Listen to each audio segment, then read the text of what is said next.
This video is brought to you by The Fade. All things National Fade League related. The magazine. The Fade. You guys want to buy 12 issues, one issue a month for $74.99. You can get it right now. But wait, if you buy it right now, you can get a copy of Madden 17, the full game, for free. But there's more. If you hurry up and call in right now, you can get the college football preview of The Fade for free. That's right, 24 issues, $749.99, and Madden 17 plus shipping and handling. Call right now, 1-800-THE-FADE.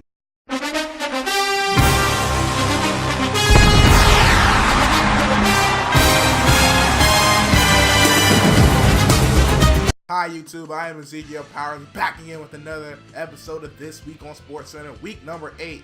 And the top stories for this week are around the NFL. Which head coach gets fired? We have the injury report, and since this is the trade deadline coming up this Monday, what moves are being made? But let's first get on to the Thursday night matchup tonight. As you see, the Tennessee Titans defeat the Jacksonville Jaguars 23-17.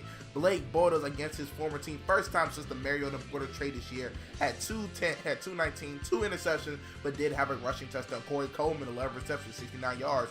The dual attack of Murray and Rawls, each having about 170 yards, were great on the ground. Later on, we got the Chiefs taking on the Indianapolis Colts as they defeat the Colts. Andrew Luck with 5 interceptions, costing them this game. However, Sharon Peak, 4 receptions, 93 yards, and a touchdown was there to help them lead the game. Not much offense from the Chiefs, a lot of defense as you see. 2 picks from Devon House and one of them being a pick 6. So let's get into the next game. Oakland taking on Tampa Bay. Derek Carr steps in the pocket, gets hit, but Amari Cooper is able to get that reception. High dives his way into the end zone, and that is going to lead the Raiders on to a victory of 21-6. Derek Carr, 3 touchdowns in the game. Amari Cooper, 4 receptions, $145, and a touchdown. Khalil Sack, 2 tackles and a sack in this game. Jameis Winston didn't get over 100 yards first time in his NFL career. As you see, Jeremy McCoy, he did have 3 tackles and a sack as well.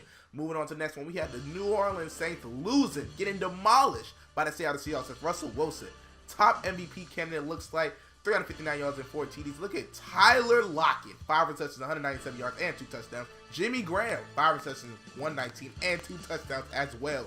2 touchdowns apiece for Lockett and Graham. Moving on, we got the Lions and Gabriel, the rookie, Taylor Gabriel, pushing his way into the end zone, and that is his first career touchdown. Moving on, you see in overtime, you see Matthew Stafford leads a drive, throwing a touchdown to who? This new rookie that we have never heard of, your Taylor Gabriel. As you see right there, 7 receptions, 116, and 2 touchdowns on the day. Both of them being crucial. His first career, and then the game winner, one in overtime. What a great way to start your rookie season.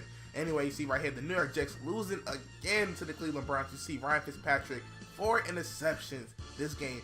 You see a new one, though, 65 yards and a touchdown. You see the Railroads, 3 tackles and that pick. But look at Jimmy Garoppolo. He did have 3 picks as well. A lot of interceptions as Fitzpatrick, but 3 touchdowns and a rushing touchdown. Moving on to the next one, you see the Packers losing to the Falcons. Aaron Rodgers, 3 total touchdowns. However, it is not enough. Montgomery, 84 total yards and a touchdown. Look at Julio Jones, 4 receptions, 105 yards and 2 touchdowns. But as you see right here, Ted Thompson fired up in the press conference, saying this play is unacceptable and changes will be made very soon. In a tweet coming out from Rob Dombrowski, the lead writer for the Packers at ESPN, Ted Thompson, again, like he said, he's fired up, said this play is unacceptable. After that, he comes out and fires the cornerback coach, Joe Witt Jr., former Packer the defensive back, and then offensive coordinator Edgar Bennett. Now reporting breaking news: our Adam Schefter, after a 3-4 start, looks like McCarthy and Packers have parted ways, and we're trying to figure out who the new coach is, and Schefter has more on it, and it's going to be former Packer DB and actually the inventor of the Lambeau Leap, Leroy Butler, will take over on a 3-year contract extension. It seems like 3-year contract. Leroy Butler returns to Green Bay as the head coach, taking over for Mike McCarthy again, the inventor of the Lambeau Leap.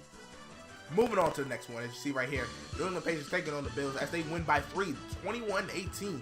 Tom Brady, 235, 2 touchdowns. Amendola with a career day, 123 yards and a touchdown. Sammy Watkins had a day of his own too, 153 and a touchdown, but it wasn't enough. Odell Beckham, 78 yards and a touchdown. That 2-headed monster is great, but it wasn't enough to get the victory in this one. Moving on, you see Alshon Jeffrey getting the first touchdown of the game, and Alshon Jeffrey making it 7-0, but it wasn't about Alshon. As you see, look at Emmanuel Sanders on this 65 touchdown run, but it wasn't even about Emmanuel Sanders. It's all about this man right here, C.J. Anderson, up 7, 3 minutes left. Look at C.J. Anderson, what? Getting to the sideline, bouncing outside to the 30, the 25, the 20, the 15, 10, 5. No one's going to catch C.J. Anderson. He scores this touchdown, and that wasn't his first one of the day. That was his third touchdown of the game, a career day for C.J. Anderson. 17 carries, 245 yards, and 3 touchdowns. The Broncos defeat the Chargers 48-21. Look at Hunter Henry, the rookie. 8 receptions, 115 yards on the day. Didn't score a touchdown. Melvin Gordon scored 2 touchdowns on the ground during the goal line. Let's move on to the next one. The Cardinals lose this game 37-3 to the Panthers. More so due to the fact that in the first quarter, Carson Palmer took a nasty hit and was holding his leg. We've seen this from Palmer before, and we're going to get more extent on the injury with the injury report this week. But look at Patrick Peterson, 8 tackles, an interception, and a pass. But Cam Newton, 4 TDs and an interception on the day. Sunday night matchup. Dak Prescott gets hurt in the second quarter with a concussion. Having Tony Romo had to come out here and lead the Dallas Cowboys. This is me controversy in Dallas. Will Prescott be the starter? Reports are saying Prescott is still the starter whenever he can return healthy. But Tony Romo is showing he still. And as the trade deadline approaches, you see Aldon Smith gets traded to the Detroit Lions. DJ Hayden and TJ Carey as well, 2 cornerbacks, and Aldon Smith for Xavier Gooden and Quandre Diggs. It looks like the Raiders had enough of Aldon Smith and his antics, and they wanted to get a guy in Xavier Gooden who's pretty good. As you see, Carson Palmer is out 9 weeks with a quad tear, very serious quad tear in his right quad. And Dante Fowler Jr., who has a quad tear, but it's not as severe. He'll be out 5 weeks. And Marvin Jones with a shoulder tear out 4 weeks. And Devin McCourty will be out 7 weeks. Look at the contract signing as you see right here. Akeem Ayers, 3 years, $13.6 million. Robert Woods, great signing by the Bills, so they have a 3-headed monster at Watkins, Beckham Jr., and Woods as their receivers for the next coming years.